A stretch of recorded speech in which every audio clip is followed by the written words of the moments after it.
বরিশালের বাকেরগঞ্জ উপজেলার চরামদ্দি ইউনিয়নের বাদলপাড়া খালের ওপর ৩০ লাখ টাকা ব্যয়ে নির্মাণাধীন সেতুটির কাজ ৭ বছর ধরে অসমাপ্ত অবস্থায় রয়েছে।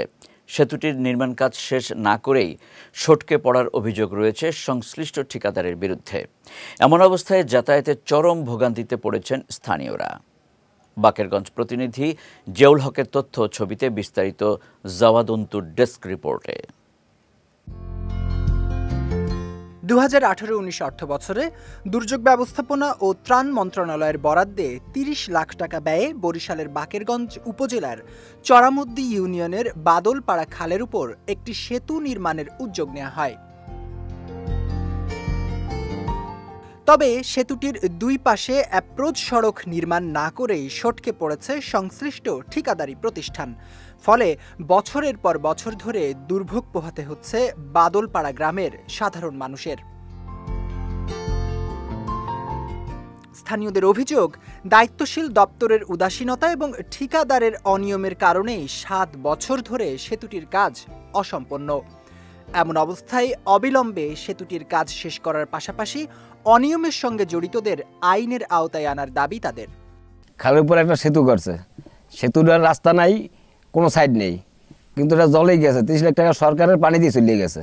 এখন আমাকে আসা যাওয়ার মতো কোনো লাইন নেই। ব্রিজটা যে করছে, ব্রিজটারও কোনো কাজকর্ম কিছু করে না। ব্রিজটা যদি ঠিক হয় তাহলে রাস্তাঘাট ঠিক হলে একটা রোগী নিয়েও আমরা বরিশাল যাইতে পারবো। এই সেতুটা আসলে এখানে হয়েছে জনগণের সুবিধার জন্য, কিন্তু মূলত জনগণ এখান থেকে কোনো রকম সুবিধা পাচ্ছে না। ঠিকাদার কাজ পুরো সম্পূর্ণ না করেই চলে গেছে।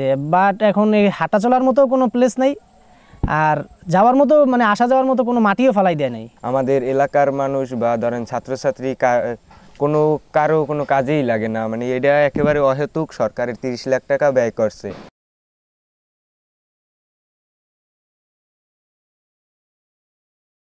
এদিকে স্থানীয়দের অভিযোগের সত্যতা যাচাই করে ঊর্ধ্বতন কর্তৃপক্ষের মাধ্যমে প্রয়োজনীয় ব্যবস্থা গ্রহণের কথা জানিয়েছে উপজেলা প্রকল্প বাস্তবায়ন কর্মকর্তা। যেহেতু আপনাদের মাধ্যমে আমি জানতে পারছি, বিষয়টি আমি তদন্ত করব এবং খোঁজখবর নিয়ে প্রয়োজনীয় ব্যবস্থা গ্রহণ করব এবং ঊর্ধ্বতন কর্তৃপক্ষকেও বিষয়টি অবহিত করব। কারণ আমরা জানি না, এটা যেহেতু 17-18 অর্থ বছরে, সেক্ষেত্রে ওই সময় পিএও কে ছিল সেটাও আমি খোঁজখবর নিব এবং প্রয়োজনীয় ব্যবস্থা গ্রহণের জন্য আমি যা যা করা দরকার আমি করব ইনশাআল্লাহ।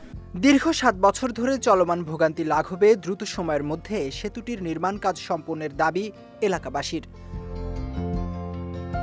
বিজয় টিভি নিউজ ডেস্ক।